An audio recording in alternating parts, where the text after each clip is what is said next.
Welcome. Thank you for being here. I can't think of a better way of celebrating the startup culture than being here on this beautiful spring day. So thank you again. I'm Rich Homan. I'm a lawyer with Phillips Lytle. We're about 170 lawyer firm, about 400 total employees across New York State. I run the venture capital practice statewide for the firm, and I've been doing this for about close to 30 years now. And I can tell you from the vantage point of a senior citizen that I remember the days when this used to be called the Software Alliance, and then they changed the name to Tech Connect, and now it's Startup Tech Valley. And in those days, there were lots of people like yourself who were here networking, drinking free beer from the sponsors, and putting together companies. In those days, the companies were MapInfo and Commerce Hub. I see Rich Jones over there. eTransmedia, Autotask, Power Ads, X-Ray Optical, lots of companies, lots of people who are in the same position as you. The other thing you have in common with them is those companies all benefited from the ecosystem that really has been largely created by RPI and now by the other schools in the area. And for a couple of years, that ecosystem was strong, and then other things happened. And now I can tell you that looking at this crowd and having been to these events, the entrepreneurial ecosystem here is alive and well. The things that Jason and Kelly are doing over at the center, the things that James Spencer is doing and will continue to do are creating a system where you guys can go ahead and meet the people you need to meet, get the knowledge you need to get, and find your money and make your businesses. And we're very pleased to have you here, and we're looking forward to the presentations. So thank you very much. So welcome to Startup Tech Valley. I have to say, I actually filled out a little survey today. They had, how long you've been at this? And they went up to 12 years, and after 12 years, the thing was, hey kid, get off my lawn. So I'm officially the hey kid, get off my lawn generation. But I've been working with this next group that's coming up, Dumbstruck, for probably about 2 months now. And they're a cool group of young guys working on a neat startup. And I'd like to bring Peter Allegretti and Michael Tansky up here. Dumbstruck. I'm Peter, this is Mike. And we were in the car on the way here, and we just kind of turned to each other, and we were like, we're really tired about talking about our company in the same exact way. So over the past 2 months, we probably pitched to, I don't know how many investors, journalists, whoever, right? So we just kind of like, we're gonna change it up, and we're gonna kind of see what happens and talk about this and kind of like restructure how we frame this. So if we crash and burn like miserably, just that's why. Okay. So we're going to tell you 3 things. One, we're going to talk about the general state of digital communication. 2, how Dumbstruck is kind of shaping that out. Right, we're taking tables, throwing them through the windows, taking tables, kicking them over, chairs, just kind of like shaking up how that works. 3, we're going to talk about, after we do that and we're shaking things up, what that means for digital communication. So what the future is, what the potential of Dumbstruck is. Okay. So 1, there are so many ways that you can communicate with people via a smartphone. Okay, so I'm going to pick up my phone. So I can send you a text message, a Snapchat, right? But what's missing from almost all of these forms of communication is the human reaction, right? And the human reaction is a fundamental building block of human communication. Okay, so imagine this girl here, recently engaged, right? She takes a photo of her hand with a ring on her finger, and she shares it to her best friend. And her best friend texts her back, yay, or OMG, or that's great, right? So that's cool, but what she really wants to see, right? What she's really interested in is seeing her friend's eyebrows as they start to rise, right? Seeing her friend's mouth open wide and hearing her scream in excitement, right? So what we're doing is I send you a photo or a video message, and when you receive that, or let's say this girl up here, who was just engaged, sends her best friend a video of her hand with the ring on it, right? And when her friend receives that, that message is blurred out, so she can't actually see that content. As soon as she reveals that content, the front-facing camera on her phone records a video of her reaction, right? And then sends it back to the woman who was just engaged, right? So you're capturing these candid emotional reactions, and they can now be saved and shared, and your family and friends can kind of engage and gather around these emotional reactions and kind of form new conversations. Okay, so that's 1 and 2. Now 3 is kind of like what this means going forward, right? How can this change digital communication in the future? And Mike, who's our tech genius, is going to talk about that.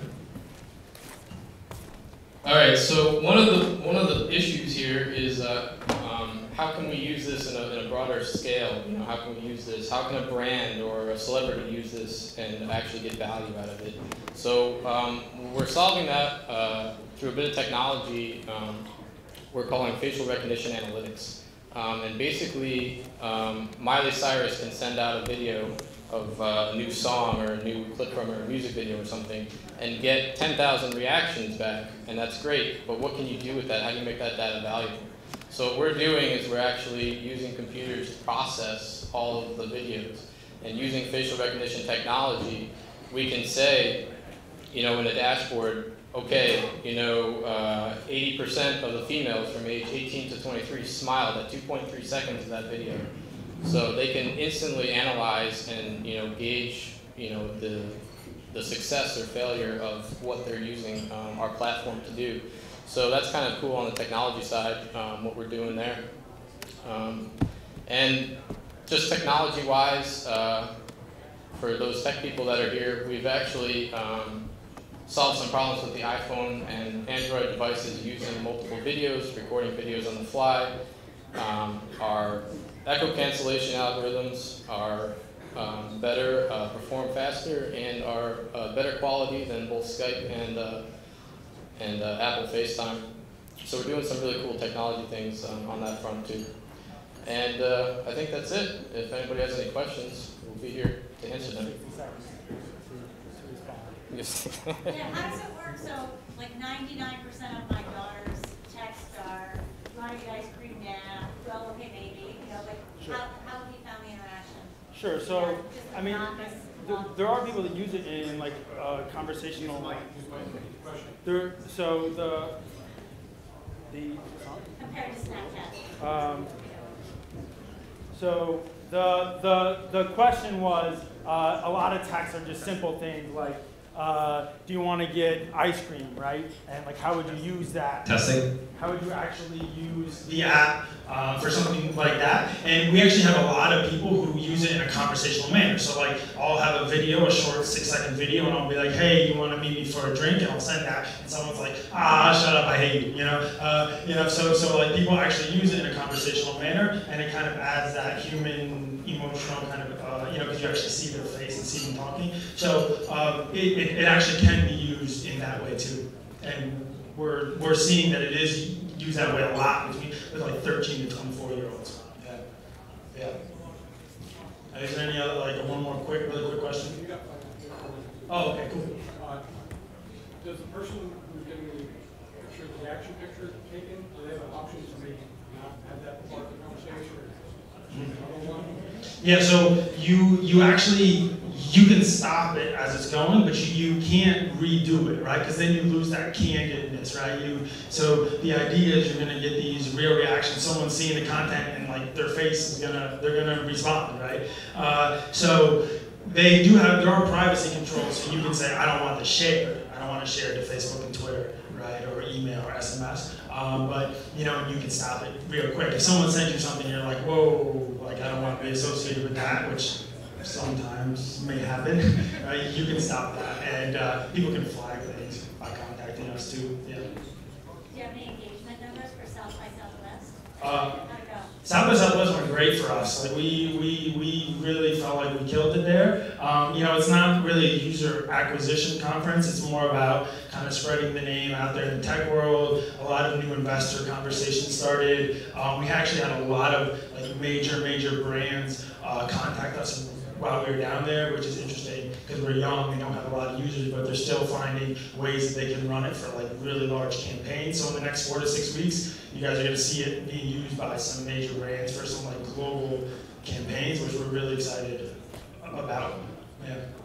Snapchat really do well. How do you guys compare Snapchat? The way the press says is Snapchat with reactions, right? So you can say that. You know, I think right now that's fair. I mean, we can say that.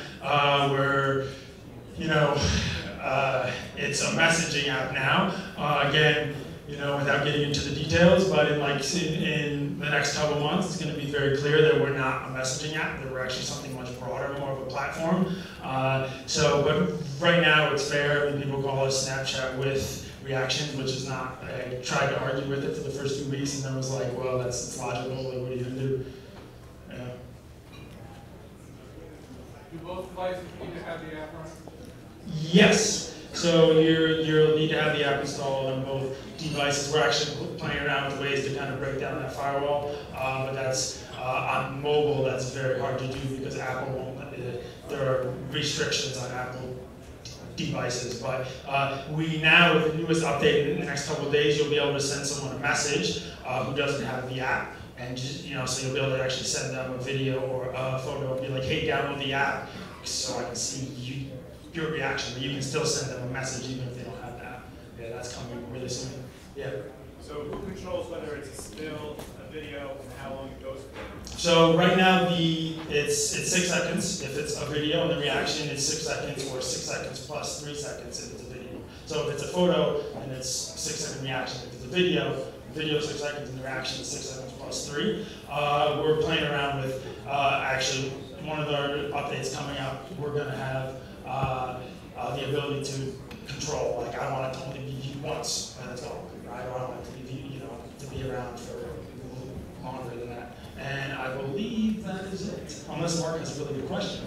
He can't really He's had his hand up for like a couple of minutes. Quick, real quick. I got an interesting question. Do you think this could be used as like Hellman's lie detector?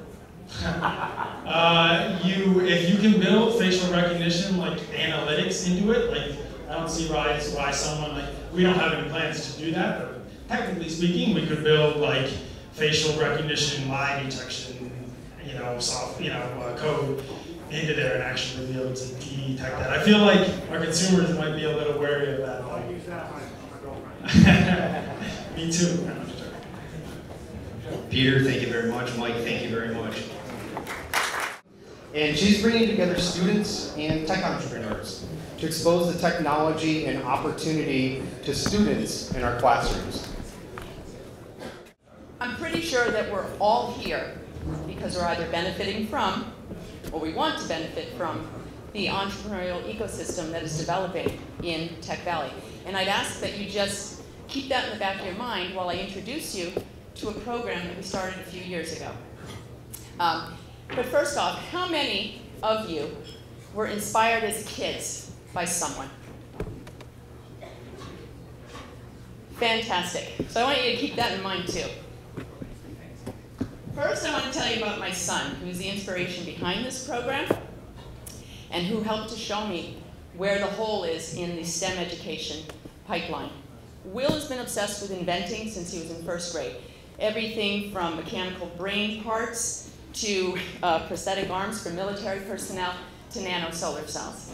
And at the end of second grade, he said, Mom, I want to start a kids' energy club for my third grade class. I said, terrific. We introduced him to the powers that be, but the program stalled very quickly before it even got started because of the lack of bandwidth by teachers and the administrators.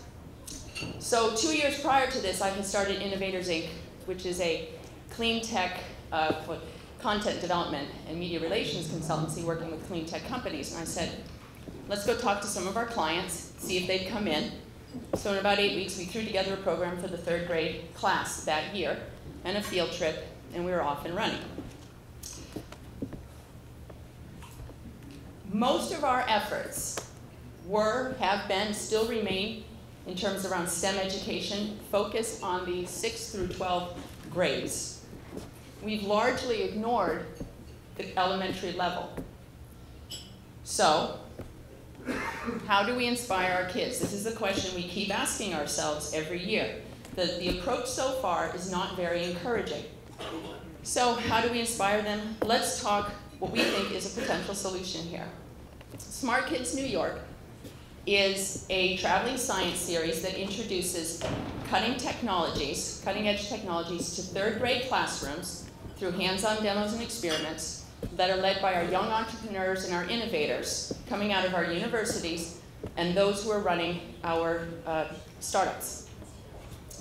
Smart Kids is about allowing kids to experiment and make mistakes, and it's leveraging the innate creativity at a time when research shows they are asking themselves, what do I want to be when I grow up? The picture on the bottom left might just look like a soda can to you and a box. But this is Jack's idea of how to make the New York State grid efficient, and this is his green home. Jack built his house on a river using the hydropower to create electricity, run it up to his wires to that soda can, which is his battery, and he's added some solar panels. How can he do this? He had just listened to a presentation by Mosaic Associates on green architecture, and the month prior to that, he had learned about the electric grid and the difference between power and energy from Tumalo Energy, which is a participant in our program as well. Smart Kids is also a platform for those kids who might not otherwise be academically strong, kids who don't test well, kids who don't want to raise their hands. Take Seth, for instance. I don't have a picture of him up here, but he was in the Women of Wind Energy program. And the teacher told me that Seth was the quietest kid in the classroom. And he was paired up with a female student who was equally as quiet. What we didn't realize until we got him to talk was that he got to showcase his afternoon school hobby, which was trolling the woods in the back of his yard, looking for scraps of wood and metal to create and design wind turbines. He and the girl actually created one of the fastest designs that day among their classmates. Smart Kids is also about the hands-on and giving them relevant role models. You know, it's shortening this age gap. You know, the presenters in Smart Kids are between 18 and 35 years old. They're not seeing their parents or their grandparents present to them. These are the kids that, you know, in maybe 10 years with their startups could be hiring some of these kids or the high schoolers that help us with the project. And that's what these two pictures are. Stodac and Troy High School are releasing some of their students to allow them to come and help us with the experiments. Then they get to meet with the presenters. So these are the opportunities that we seem to have identified and presenters and schools have told us about. Schools say that Smart Kids is a way to incorporate more science, and science that is not in the textbooks yet, into their program. Presenters, the startups and the research scientists are able to test and receive product ideas. Ecovative Design received an excellent one when they asked the kids what we could do with mushrooms, and one kid said, let's make Nerf darts out of it. They are also able, a lot of these startups haven't practiced their tech talk yet. So this is a great platform for them to start talking about their technology to lay people, which will help them with pitching. Access to the eager intern pool, those are the high school students, and the sponsors, we're hoping we'll see that they can connect to new markets. Students, the parents, because we know that the kids are going home and talking to them, the teachers, the schools themselves, and to the startups who still need to buy goods and services. You can all read this, but we're in 4 districts this year thanks to the seed funding from Questar, 12 classrooms, 250 kids. And those are our goals next year. Just in the last 3 weeks, we've had interest from 13 other schools. And what I'm looking for is a business partner to help me build the organizational backend and the financial backend of Smart Kids. We're looking for 30 startups and/or young scientists for next year to participate in the program. And we're looking for 10 sponsors to help underwrite the program. Thank you.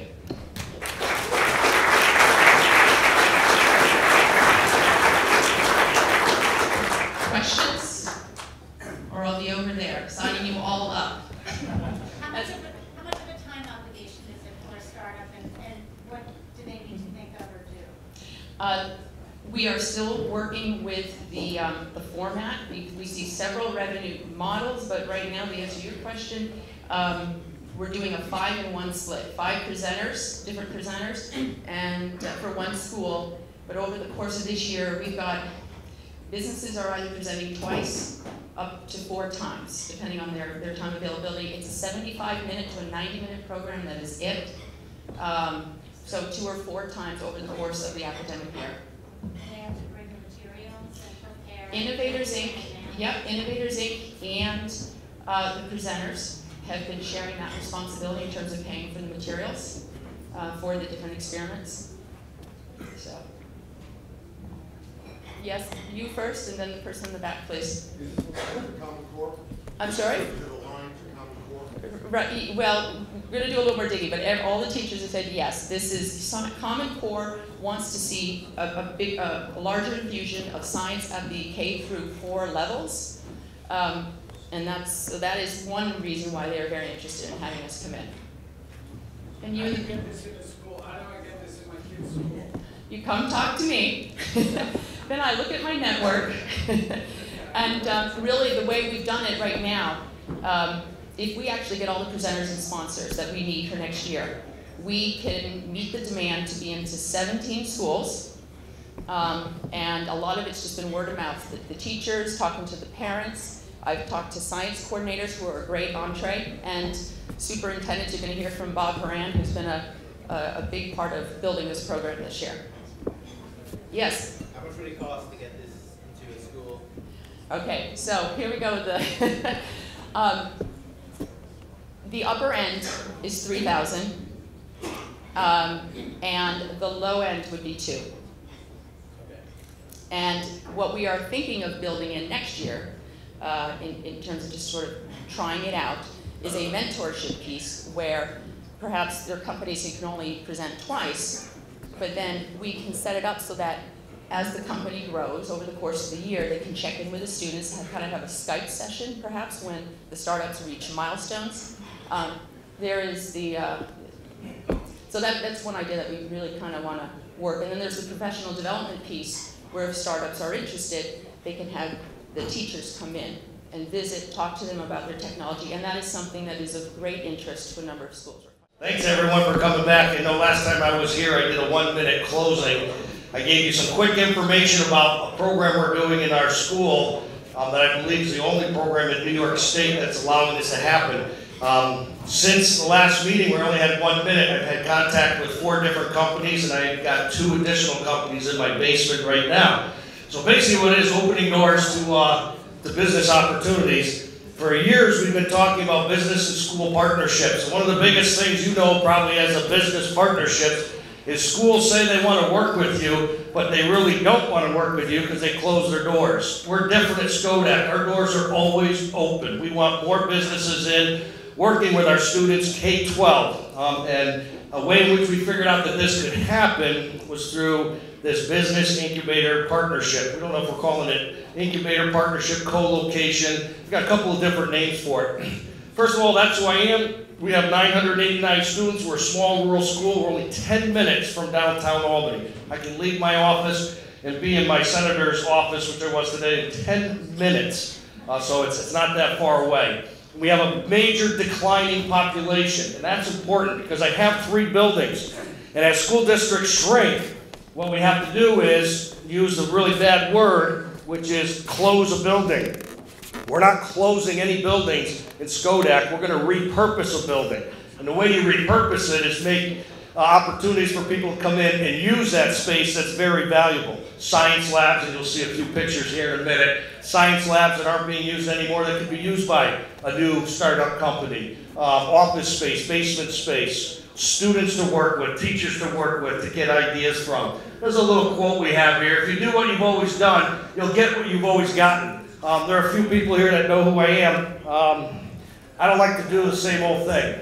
Education can't do the same old thing. We've got to do things differently, and that's what we're doing at Skodak. So what I thought about one night as I was driving around the district, is my buildings are dark and empty. They close down pretty much about 2:30, 3 o'clock. Can you imagine being done at 2:30, 3 o'clock? Be nice, but not for us. Lights are on in the gymnasiums at nighttime. All of our other facilities are dark. Our science classrooms, our computer labs, our libraries. And I started thinking, how can I make use of these facilities after hours to benefit my teachers and my students, and potentially some young entrepreneurs that need a place to start. There's just a couple pictures of things, our basement, a computer lab, some of our students that are actually in an internship program with our businesses. So it's opening doors to innovation. Picture, I'm going to fly through these pictures. I did say stay within 5 minutes. Valuable space that I've come to learn that startup businesses or even existing businesses are looking for. So I have these recreational spaces up here so that during the day, maybe instead of a lunch break, you want to go shoot some hoops. Or maybe during the day, you want to go use a video conferencing piece of equipment because it's available and it's not being used by the students. Imagine being able to be a brand new company and being able to go to a room and connect with a company, a partner potentially in Texas, through state-of-the-art equipment that the school district has that they're not using, that they'll allow you to use. And yes, you'll find out that it's at no cost. A stage, maybe you're into, you got a small band or a small group and you want to take a break out during the day and you want to leave your business and go do a little, I think I'm probably the oldest one up here tonight. Do a little jamming, whatever you do, that kind of stuff. So what I started thinking about was our basement. That's my basement. I went down to my basement, I saw it was filled with junk. We started clearing it all out. We had a great company that was working with our students. It was Microorganics. There was one person, it was Brent. Brent was coming in, working with my science teachers, he was working with my tech teachers. He had lots of sketches. My technology kids took all of his sketches, turned them into CAD drawings. My chemistry students started working on some of his experiments. Next thing you know, we created a great partnership. We were spending a lot of time in the school. I went and visited Brent's apartment. Anybody ever been to Brent's apartment before he moved into my basement? It's a nightmare. I said, Brent, we got to get you out of here. We moved him into our basement, and from there, we found out that there were all kinds of opportunities.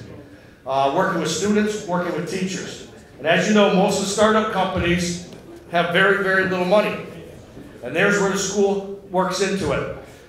Basically, it's a trade-off. I need to provide professional development to my teachers. I need to provide internships for my students. In exchange, companies that have very little money need a place to start their business up. So that's our partnership. There's no cash exchange at all. I don't want you there forever. I want you there for 2 years. And when you come in, is you set in my basement, you have full use of electricity, heat, water, internet connection, everything I have as a school district. And then in exchange for that, you work with my teachers on professional development, you teach them about the new technologies, and you provide internships for my students. So my students no longer have to get in a car and drive across town for an internship, they walk across the field. So second period, they have free. They can walk do their internship, go back to the third period class. Another thing is, it's K-12. There's Brent up there. Part of the relationship, he's reading to first graders. And he's reading a book about decomposition. And then he relates it to, kids love poop.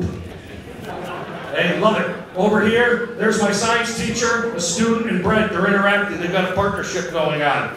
Those are my current partners right now, Microorganics, Tumalo, Smart Kids, Open Source just signed in last week. I've got 2 companies coming to visit me on Friday. We're looking for high-tech, new-tech companies, clean and green, although I'm starting to find out that it expands into some of these software companies because they want to pick the brains of the students that have all kinds of innovation and creative ideas. That's what our basement looks like. It's real world stuff. When we bring kids down there, they love it. So that's what I've got. Just gonna flash my 1 minute thing. So questions?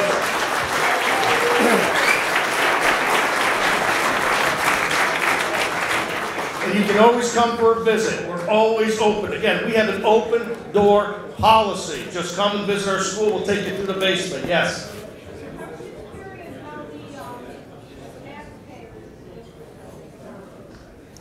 Actually, the last time we were here, my communications specialist is here somewhere, Jason.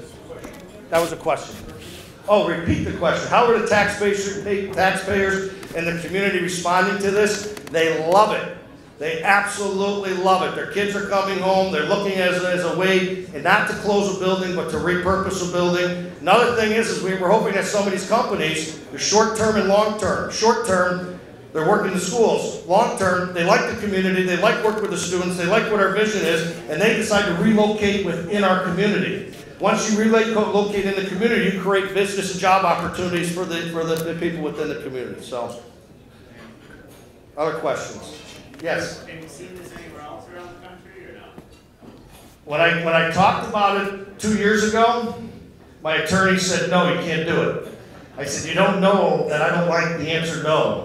So go back and let's figure out how we can do it. And we figured out how we can do it because there were some legislative laws that had to be talked about. So as of right now, it is completely legal with state ed. They know about it. New York State knows about it. We're the only school district that I know of in New York State that's doing it. My goal is not to keep it in Schodack. This should be a model that should be in your kid's school district. I want to know how you do it. It is very, very simple to do. Yes? So are you set up where a company can come in and say run a second shift, like from 4 p.m. to midnight in the computer rooms and stuff like that? Or is it kind of this is the first stage where they're in the basement and then who knows? Yeah, right now it's first stage. They have access to that basement 24/7. I don't have my badge. They have a swiper badge. They can get in that basement. Fire company knows they're there. The police department knows they're there. When we had a break, we had our winter break. They came out of the basement. They're like basement dwellers. They only have 2 windows. They came out of the basement and they took over the library. And they just did their work in the library because there was nobody there. They took over and just stretched out in the computer lab. I have people working during the day. At night, we really ask them to stay in the basement, don't go upstairs. But eventually, in 2 years from now, we repurpose. I'm moving my 7th and 8th grade to the high school, my 6th grade to the elementary school. That whole building will be available. And our goal is to make one whole wing where the existing science classrooms are, which is wet space, all start up in incubator space. Yes? How many square feet do you have available? Matt, how many square feet do I have available? 88,000 in 2 years. 88,000 in 2 years. What do we have right now in the basement? 8,000. 8,000 square feet. So again, we're always open. Come on down, see what we're doing. We'll show you around, and hopefully we'll talk to you soon. Thank you. Okay, everyone. Hello. I'm Casey Hoffman, and this is my co-founder, Jaron Cuppers. And we're here tonight to tell you about Vistex Composites and our core technology, Specialized Elastomeric Tooling, or SET for short. In addition to Jaron and myself, who are both mechanical engineers, we've established a strong team of experienced business, there you go, Kelly, experienced business and technical experts, as well as a network of mentors. And we have established a strong business partnership, a strategic partnership with Kintz Plastics Incorporated in Cobleskill, New York, which provides us a manufacturing infrastructure. All right, as the tech guy, I'll give you a little bit of introduction into composites, and hopefully I won't lose anybody. Advanced composite materials are high strength, low weight. It's the future of what we're going to do in materials. They're made of 2 components, a high strength fiber, such as a carbon fiber, and a binder, such as an epoxy resin. Currently, advanced composites is a growing market. It's projected in 2017 to reach $85 billion, and there's 5 major sectors: recreation, medical, wind, automotive, and aerospace. So the current industry standard technology is the autoclave. The autoclave is essentially a pressurized oven, so pretty low tech. When they go to make a composite part, They lay up a composite part on a curing mold, like an aluminum tool, and they go through a 30 to 45-minute process for a small part, putting essentially plastic bagging material all on it. It's fairly complicated and time-consuming. And then the autoclave only provides two things: uniform pressure and uniform temperature. And it does so really inefficiently. They're really expensive, both in terms of capital equipment and in terms of operating costs. They're inefficient, and they're considered the bottleneck operation in broader adoption of composite materials. And they're labor intensive, as I mentioned. So our core technology, specialized elastomeric tooling, essentially eliminates all the problems associated with the autoclave. We essentially make high quality parts faster and at lower cost. So how does the technology work? So we have a pair of matched molds that sandwich a formed uncured composite. We have a bottom mold, a temperature controlled curing mold, which is essentially the same thing they're using in an autoclave, or very similar.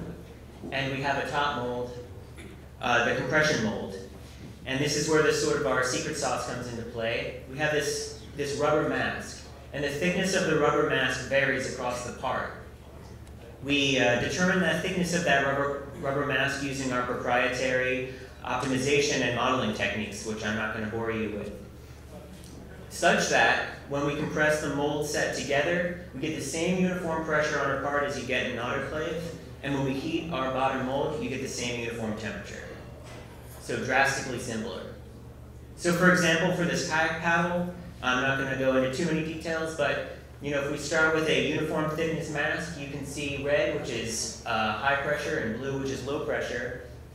It's not uniform at all. And sort of over the course of these iterations, you get to something closer to the optimized. So we did a direct comparison of our technology set with the current industry standard with the help of a leading composites manufacturer out of Vermont. And then we had the whole thing third-party verified. And what we found is, well, it's a little tough. We've got things cut off here, but said for capital investment, you're talking about $1,000 versus at least $250,000 for an autoclave. For utility costs, said is cents versus greater than $10 a part for an autoclave. Production time, we can get that down to minutes, but autoclaves are still stuck at hours. We're getting pretty close to 15 minutes. Our energy consumption is so drastically different that for every 150 square feet of composite we make, we save the same amount of energy that an average US household uses in a year. And we nearly eliminate all that bagging waste, all while maintaining the same or superior quality to the current industry standard. Thanks, Jared. In addition to being invited speakers at a number of industry events, trade shows, and conferences, we have recently been featured in industry magazines such as High Performance Composites and have won a number of awards from some of the biggest organizations in our industry, including the American Composite Manufacturers Association, from which we won the 2013 People's Choice Award for Best Composites Product in the industry. Currently, we're producing and developing a number of products for several customers, including a high-performance rowing competition rowing seat. You see in the top left there, some startup automotive products, and some medical companies for imaging devices. And we're currently generating revenue in our first 10 months of really actively producing parts. We also have some current R&D funding provided by the National Science Foundation through a Phase 1 SBIR award focused on removing barriers to automation of our process, as well as a manufacturing research award through NYSERDA for their transformative technologies in energy efficient manufacturing. Currently we're looking to expand into a new facility here in the Capital District. We plan to seek angel investment within the next 6 months. We're always looking for strategic partners, especially in the material suppliers for us. We're looking for industry experts to serve on our board and also in mentorship roles.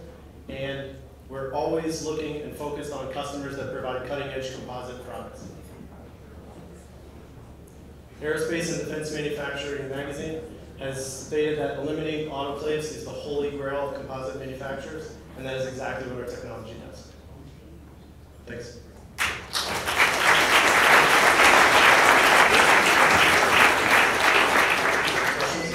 Are you going to be the manufacturer, or are you going to sell the equipment so someone else can manufacture it? Yeah, so the question was whether we would manufacture the products or whether ourselves or whether we would supply the tooling to other companies. In the short term, we are doing the manufacturing ourselves. Vertically integrated, we can do everything from the product design all the way to delivering a final product.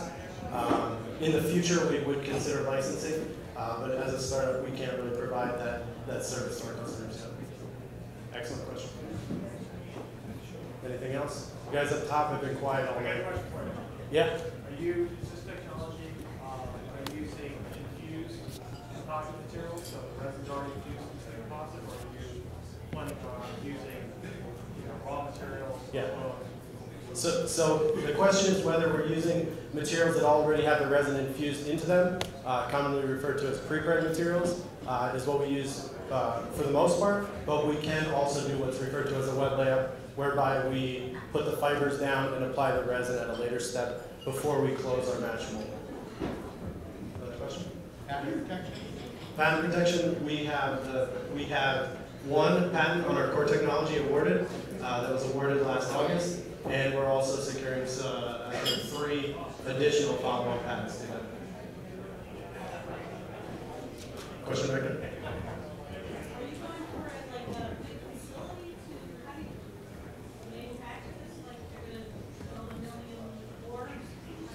So right now we have, like I said, a strategic partnership with Kintz Plastics Incorporated. They have an 80,000 square foot manufacturing facility that we have access to through that partnership, and that's where we do our production currently.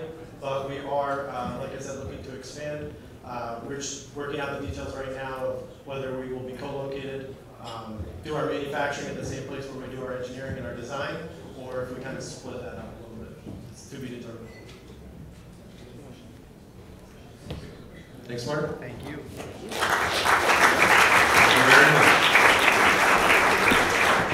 Our next presenter is coming to the stage, Lady Collins.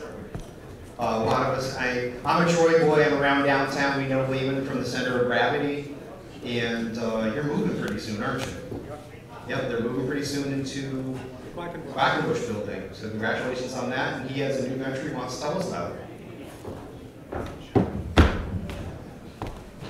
Okay, thank you, Mark, and thanks for this chance for all of you, the chance to present my company.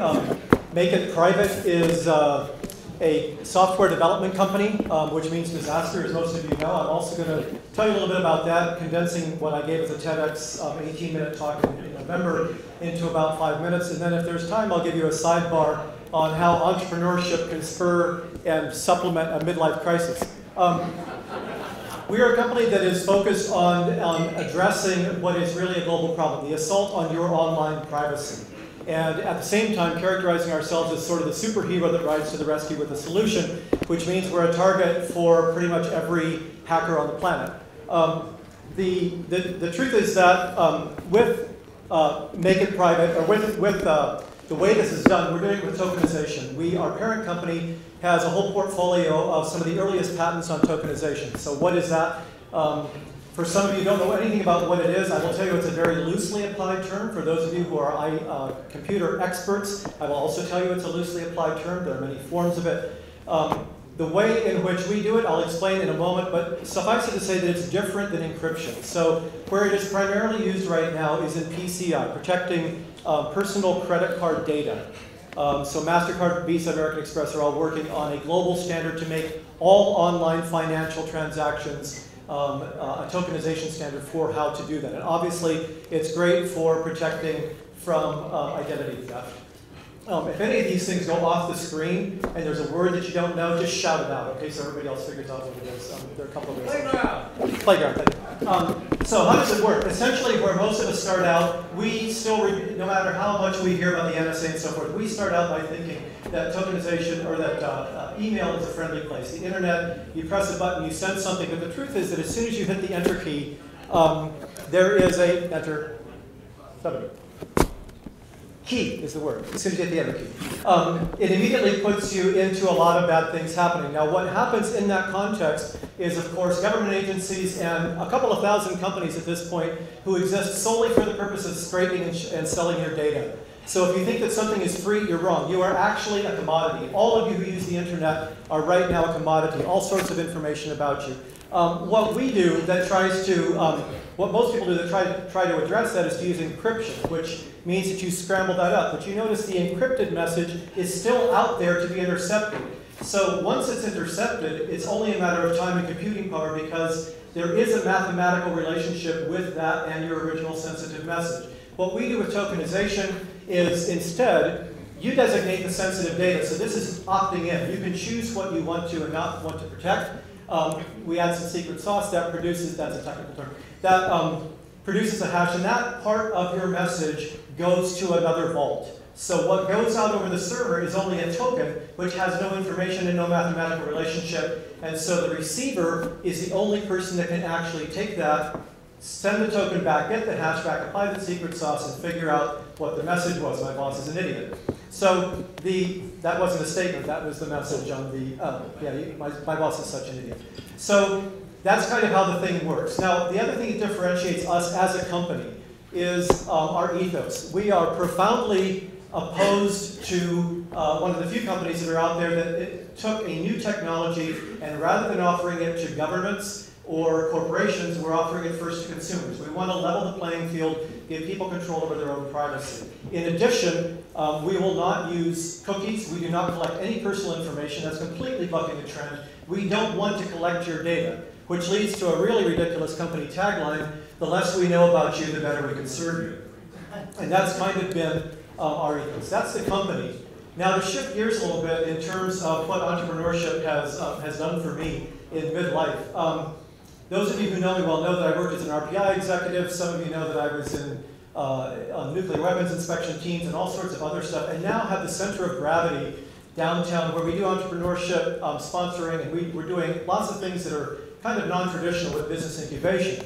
The issue there is that I keep getting called on as a mentor, and people are asking me things like, how do I do this and that with my company? So I keep referring them to other people, but recognizing it's time for me to put my money where my mouth is. So for the last year and a half or so, I too have taken on the role of entrepreneur with all the attendant things that go with it, learning how to fail. I will give you 5 of my lessons learned if that helps you. If you have 2 upstate Italian New Yorkers on your team and they start to fight, drop the company, it's not worth it. If you have, I'm running short on time, so I'm not going to do all of them. If you're selling sunscreen, don't sell it to porcupines first. Learn who your market really ought to be. I can give you some others, but because I'm short on time and some of you may have questions, I will call it to a halt. Except to say this.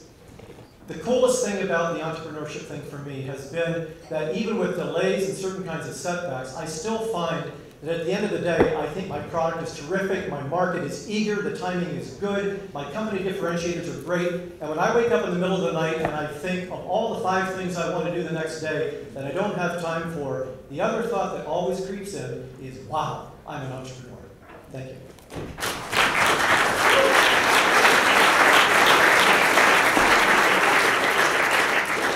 Do we have time for a question? Okay, please. Any questions? Yes?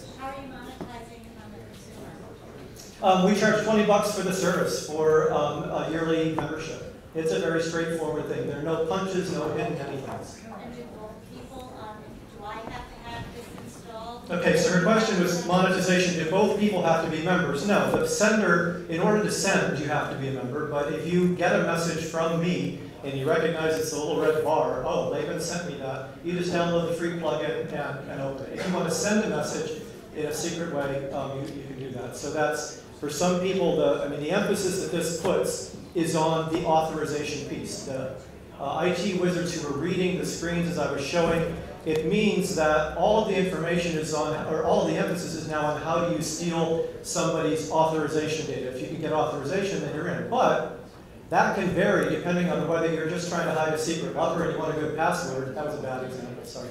Or you are the Syrian Free Resistance Army, and you may have a much more sophisticated biometric or other kind of a barrier to your gaining authorization. Yes, please. What's the difference between trying to crack it based on the encryption key and based on the token? The difference is that the token doesn't actually have any data, so it is only a pointer, and what it would point you to is unrecognizable because the secret sauce, as I would call it, which is kind of an equivalent of an encryption key, is never co-located with the data at any point. So there's never a point where, like, if you attack the vault is protected. But say we assume that somebody will get in, and if the vault is attacked, there's just a whole bunch of dispersed data. I'll give you one quick illustration. In World War II, the Nazis were going across Europe and demolishing, acquiring all sorts of art. There was a French priest who did not want his stained glass windows to be taken apart or to be stolen. So he took every piece of stained glass and gave it to a different parishioner. And that's an exact rendition of what tokenization is like. It ended up dispersing in a way that the data without context had no value, and the context without data had no value, only when they were put back together. Is the token passed back and forth? The token is passed through the public server. Yeah, you can intercept the token, but it wouldn't make sense.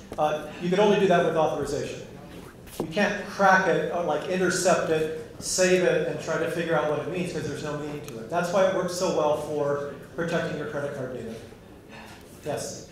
Once the recipient has unlocked the information, Yes? is that open? Say that once more? Once the recipient has unlocked the message, Oh, then it's open. then it's open, Yeah. now it can be distributed? Sure. No, not distributed. If the recipient sends it on, it gets sent on automatically in a tokenized form. So we can also do this for databases, for CDs, for DVDs, for all sorts of things. For example, if any of you know how to use the RFID embedded in a passport to conduct assassinations in airports, it would block that. And if you don't know, it's on YouTube. If you really want to know, ask me afterward. Should I keep going, or? Last question? Last question. Last question. So that would destroy data mining. It won't. It will destroy data mining for data you don't want somebody to use. Mine. All right? If you do data mining, for example, on medical or financial spreadsheets, it lets one piece of the company do the mining with useful data with no identity. Another one who wants to bill do identity and addresses with no sensitive information. So there's all sorts of ways that you can actually parse it. Thank you. Before you run, I have one completely So if you've been downtown and you see the Center for Gravity, there's a Spider-Man in the window. Huh. Is he moving with him? He's moving with us. Great. Are you getting windows at the new building? I sure hope so. The windows, so for those of you who know the Quackenbush, it's got this lovely Rite Aid relic, which is aluminum walls all along. That will be, we're putting about $360,000 to completely restoring that. Oh, and you will now be able to refer to the Quackenbush as the Bell of Broadway. Awesome. So our next speaker is Jake Soper-Rolio, and he's going to be talking about a mobile utility for analytics based on a web app for client meetings and business trip optimization. I have to say, I've already done about, 50,000 miles in the air this year, so I'm interested. We'll sign you up after. So I'm Jake Soper, and this is Rolio, where you close the sales, we just tell you when and where. So there seems to be a gap in between in-office and out-of-office operations. And from talking to companies, the three main pain points they've all expressed are inefficient trip planning, wasted time, and unprioritized client lists. So we decided to dissect this a little further and scramble through some sample emails. And this is how it generally runs from companies that are Salesforce-based. Starts with an email from a sales team manager saying, hey team, these are the cities that we need to visit or up sales in, and these are the companies we need to visit. Then there's a 3 to 4 day scramble where your sales team is checking their schedule and trying to analyze who should visit who and where and when. Then comes another scramble, the scheduling, where we often don't pack our schedules and leave lots of holes due to human error, disorganization, and forget someone important or someone to just visit on a trip to LA to keep happy. Finally, John Doe, the sales rep, gets to LA, and he's difficulty gauging his schedule and often is late to his second meeting because he couldn't analyze how long his first meeting with AOL usually takes. And as well as missed opportunities because of the disorganization from the scheduling. Lastly, John returns home to his office where he spends the next couple hours, even days, entering data into his CRM and debriefing his boss instead of closing sales and calling more leads. So the solution, a packed schedule planning with a geospatial view. So we aim to fill those holes by analyzing your clients and prioritizing them 1 through 99 algorithmically. And it goes into simple business theories like trend estimation, the law of 80-20, and multiple other things. And as well as automated CRM results logging. So a lot of people are texting on it right now, or it's in your pocket. It's not just a phone, it's a satellite. It knows where you are and how long you've been there, and it draws trends on how you work, so we can help suggest smart tasks and agendas that help you avoid deviating from your most successful work habits, as well as an analyzed and organized client database, which results from the composite scoring. So this is life with Rolio, where planning gets automated.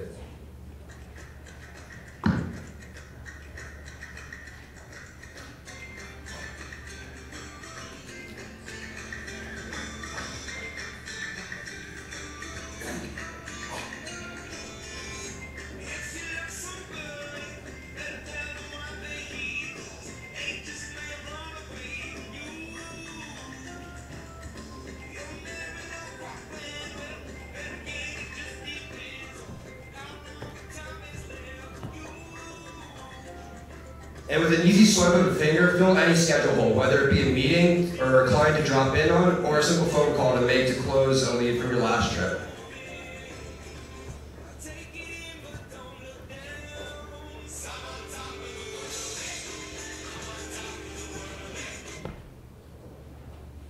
So we have to get this data from somewhere, and our philosophy behind it is the sales funnel. And every salesman or woman goes about the sales funnel, whether they want to admit it or not, from suspect, prospect to customer, calling leads to meeting with them and closing the deal.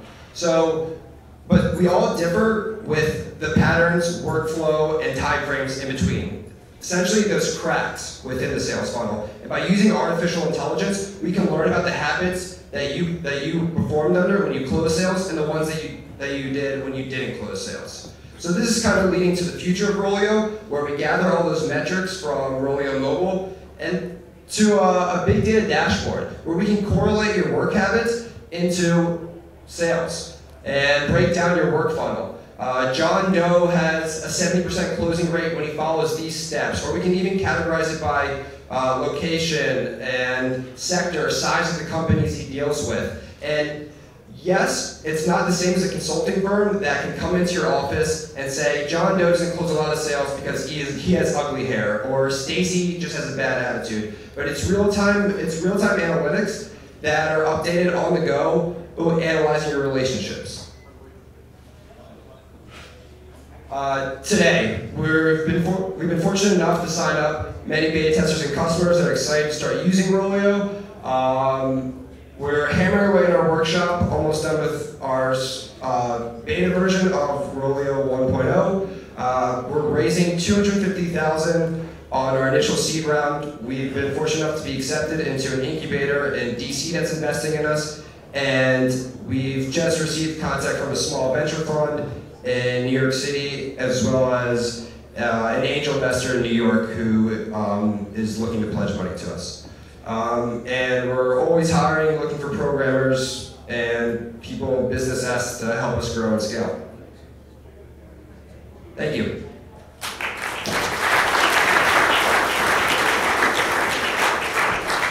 Questions? Yes? Who's your target market for first revenue?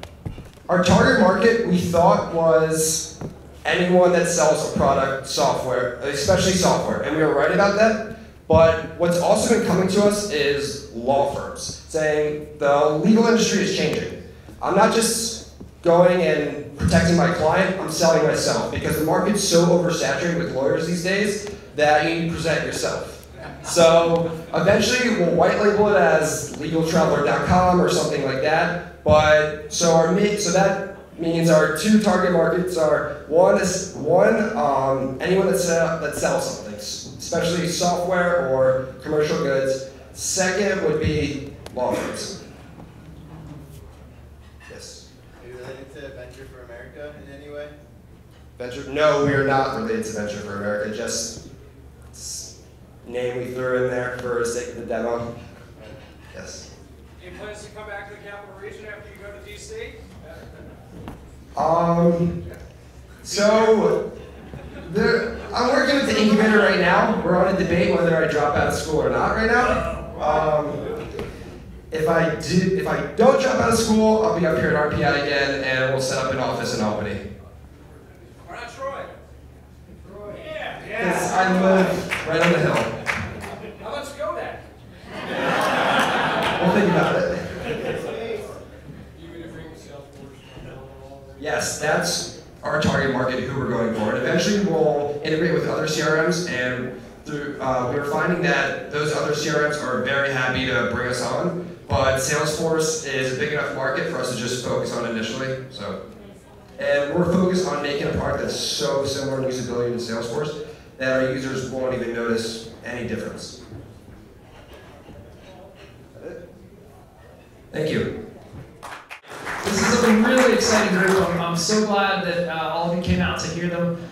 There's a lot of energy in this room. I just want to thank our sponsors. It wouldn't happen without them. I do have to give them a message, though, that we are going to have to make their logos a little bit smaller because we need more of you to come out and keep the free beer and appetizers going. So I'm serious that there's a lot of companies and individuals in the room. If you're experiencing success and you think there should be more of this, please approach us as a sponsor. Otherwise, we're going to have to make some adjustments. So, but we'd love to see the crowd. I just wanted to give a shout out right now to Matt Cusack. He's our entrepreneur in residence. It's birthday today, so just a round of applause for Matt.